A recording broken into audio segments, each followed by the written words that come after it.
Should the U.S. military ever lower its standards just to appear inclusive, or would that be a dangerous gamble that puts lives at risk?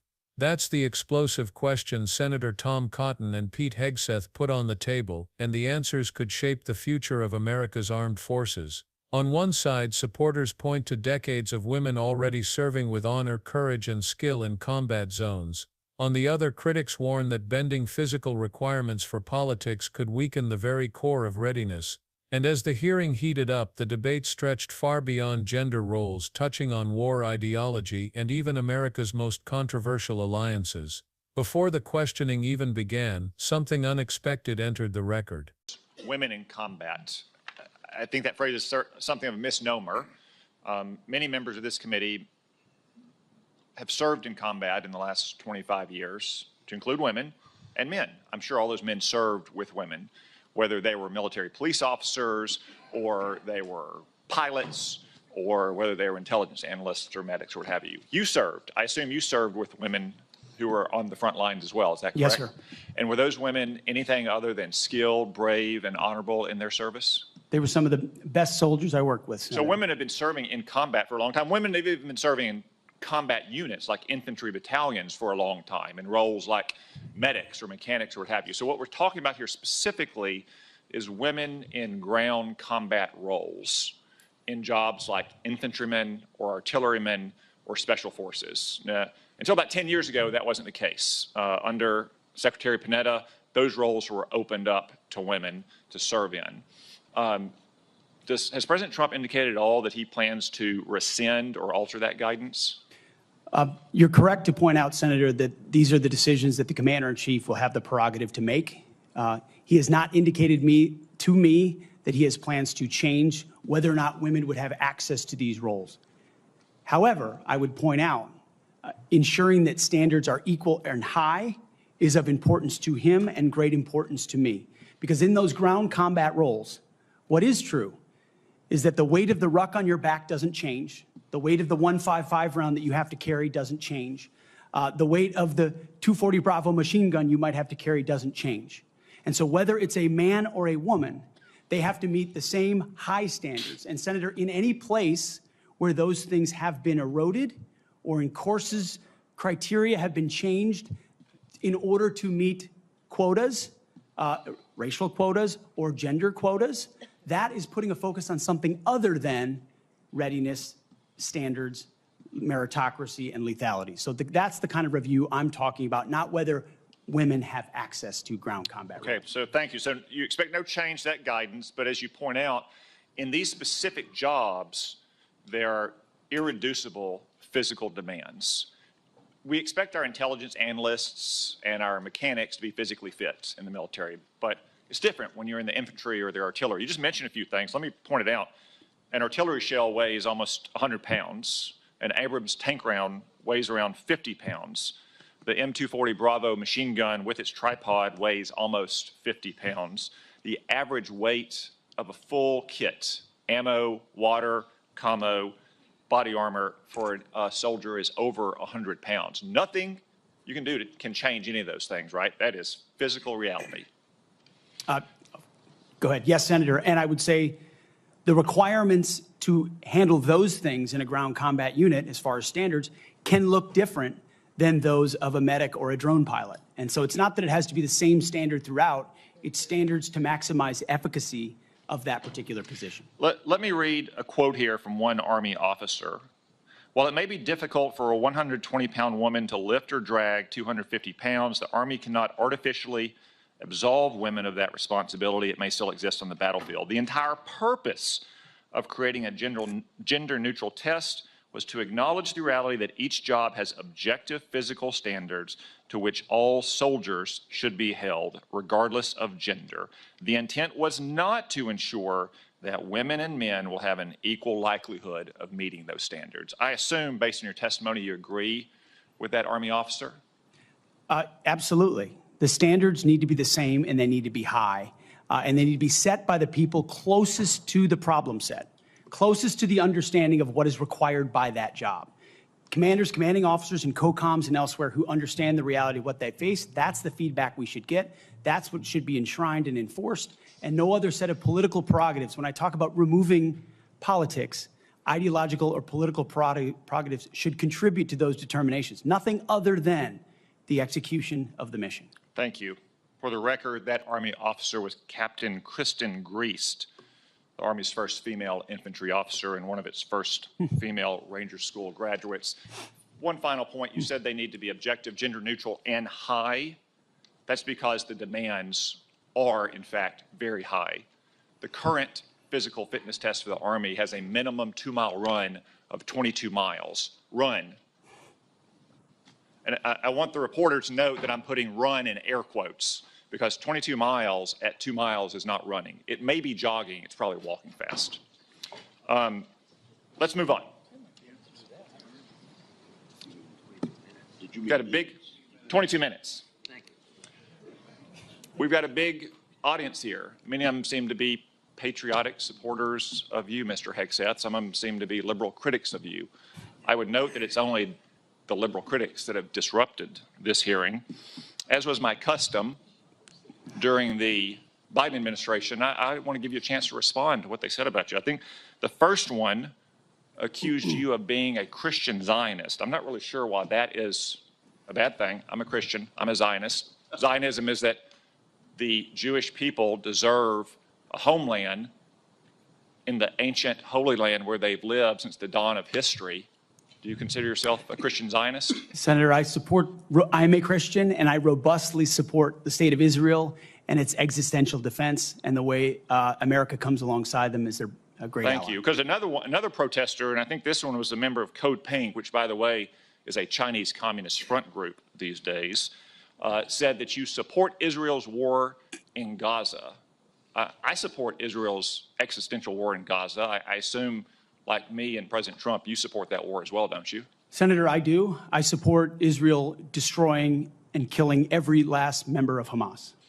And the third protester said something about 20 years of genocide. I assume that's our wars in Iraq and Afghanistan. Do you think our troops were committing genocide in Iraq and Afghanistan? Senator, I do not. I think our troops, as you know, as so many in this committee know, did the best they could with what they have. We're not the outcomes, and tragically, the outcome we saw in Afghanistan under the Biden administration put a stain on that, but it doesn't put a stain on what those men and women did in uniform, as you know full well, Senator. Thank you, Mr. Hegseth. Thank you, Senator Cotton. Letters of support not from political allies or party insiders, but from women who had lived the reality of military service. A retired colonel with more than 25 years in uniform, an active-duty Navy surface warfare commander, a senior airman who had seen the demands of readiness up close. They weren't just endorsing Pete Hegseth's nomination for the sake of symbolism, they were backing him because of his relentless focus on merit, warfighting capability, and the warrior ethos. Their message was simple but powerful: the battlefield doesn't care about politics, it cares about strength, skill, and survival. By emphasizing standards and readiness, these women reminded Congress that this debate wasn't about shutting women out. It was about ensuring everyone who wears the uniform can meet the unforgiving demands of combat. Their testimony set the stage for a confrontation that would challenge not just ideas of equality, but the very foundation of how America defines military strength. But once Senator Tom Cotton took the mic, the conversation turned sharper and the real clash began. Senator Tom Cotton wasted no time setting the terms of the debate. For years he reminded the room, women have already served bravely in combat zones, as pilots, medics, intelligence analysts, and even in infantry battalions. No one could deny their courage or the risks they had taken. Cotton himself acknowledged it, pointing out that many of the best soldiers he knew were women who had faced the same dangers as men. But Cotton wasn't interested in symbolic recognition. He pressed further: the question now isn't whether women can serve, but whether standards are being upheld in the most grueling jobs. Ground combat roles where failure could mean death for the soldier next to you. This wasn't about titles or appearances, he argued, but about the realities of carrying 100 pounds of gear through mud, or dragging a wounded comrade under fire. By framing the issue this way, Cotton shifted the focus from equality to survival. His message was clear: the debate over women in combat isn't about inclusion, it's about whether America's fighting force remains lethal when it matters most. And that's where Pete Hegseth stepped in with his own warning. Pete Hegseth didn't dance around the question. For him, this debate wasn't theoretical, it was physics. A 155mm artillery round weighs close to 100 pounds. The M240 Bravo machine gun, with tripod, tips the scales at nearly 50. Add body armor, ammo, water and a full kit, and a soldier is hauling more than 100 pounds before even facing the enemy. None of that weight changes depending on gender. The battlefield doesn't care. Hegseth warned that once standards are bent, whether for gender, race or political quotas, the focus shifts from readiness to appearances. And that shift, he argued, is lethal. In combat, every soldier has to carry their load. If standards drop, lives are put at risk. His message was blunt: equality in access must never mean inequality in capability. By emphasizing gender-neutral high standards, Hegseth reframed the debate. This wasn't about excluding women, it was about ensuring anyone who earns the role can survive it. To lower the bar, he cautioned, would be to gamble with national security itself. But Cotton wasn't satisfied with principles alone. He wanted numbers and hard evidence from the battlefield. Senator Tom Cotton wasn't content with broad principles, he wanted the numbers that proved the point. He laid them out one by one, like weights stacked on the table. An artillery shell, nearly 100 pounds. An Abrams tank round, around 50. The M240 Bravo machine gun with its tripod, another 50. And the average soldier's kit, body armor, ammo, water, gear, easily tops 100 pounds. Those aren't statistics, Cotton argued, they're survival tests, and no amount of political spin can change that. To drive it home, Cotton quoted an Army officer who spelled out the reality: while it may be difficult for a 120-pound woman to lift or drag 250 pounds, the Army cannot artificially absolve her of that responsibility. It may still exist on the battlefield. For Cotton, that line wasn't an opinion, it was truth written in blood and sweat. The senator's frustration was clear. He suggested that the Army's own fitness test had already been watered down, a jogging standard that barely resembled real combat conditions. If training is diluted here, he warned, what happens when the bullets start flying? But Cotton's argument wasn't just about weight and numbers, it was about politics creeping into the chain of command. For Cotton, the heart of the matter wasn't gender, it was politics. He warned that once political narratives start dictating standards, the military's credibility begins to erode.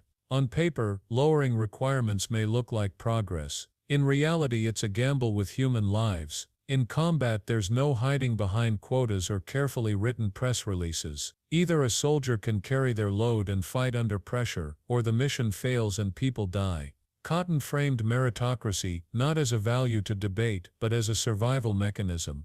The battlefield is the ultimate equalizer, and only those who can meet the brutal demands should wear the uniform. When commanders and combat veterans define the standards, the force remains lethal. But when outside politics interfere, the risk isn't just diminished readiness, it's soldiers going into battle unprepared. His message cut through the room: America's enemies won't grade on a curve, so neither should the Army. Standards shaped by reality, not ideology, are the only safeguard. And just when the debate seemed locked on combat readiness, it veered sharply into foreign policy, with Cotton making a declaration that shook the room. The debate took an unexpected turn when protesters broke into the hearing, shouting accusations at Pete Hegseth and Senator Cotton. One called Hegseth a Christian Zionist, as if it were an insult. Cotton seized the moment. Calmly but firmly, he declared that yes, he is a Christian, and yes, he is a Zionist, because he believes the Jewish people deserve a homeland in their ancient land. For him, supporting Israel wasn't just about strategy, it was a matter of faith, history, and morality.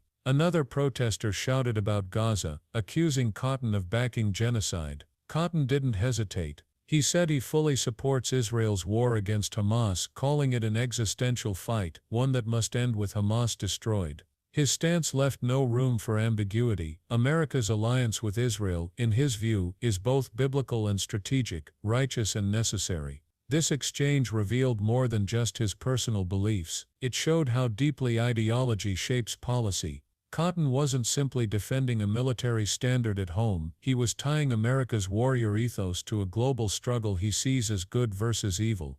But the protesters weren't finished, and their next charge went even further, dragging America's own wars into the spotlight. The next protester didn't hold back. Standing up in the chamber, they shouted that America had committed 20 years of genocide in Iraq and Afghanistan. The words landed heavy, echoing through a room already tense with debate. For veterans, commanders, and families of the fallen, it was a charge that cut deep. Pete Hegseth responded first, rejecting the accusation outright. He insisted U.S. troops fought honorably, often under impossible circumstances, with limited resources and shifting strategies. To label their sacrifices as genocide, he argued, wasn't just false, it dishonored the men and women who carried the burden of those wars. Senator Cotton backed him up, pushing the blame elsewhere. He pointed to the chaotic withdrawal from Afghanistan under the Biden administration, calling it a stain on America's reputation. But he was careful to draw a line. The failure of leadership, he said, does not erase the honor of those who fought. Together, Cotton and Hegseth reframed the narrative. The wars weren't moral failures, they argued. They were struggles where American troops did their duty, even when Washington faltered. And with that, the hearing's focus widened. It wasn't just about combat standards anymore, it was about the very soul of America's wars. By the end of the hearing, one thing was clear: this wasn't just a debate about fitness tests or gender roles, it was a clash over the identity of the U.S. military itself. Senator Tom Cotton and Pete Hegseth argued that readiness, merit, and the warrior ethos must remain untouched by politics. Their warning was simple: lower the bar, and America risks not only its credibility but its survival.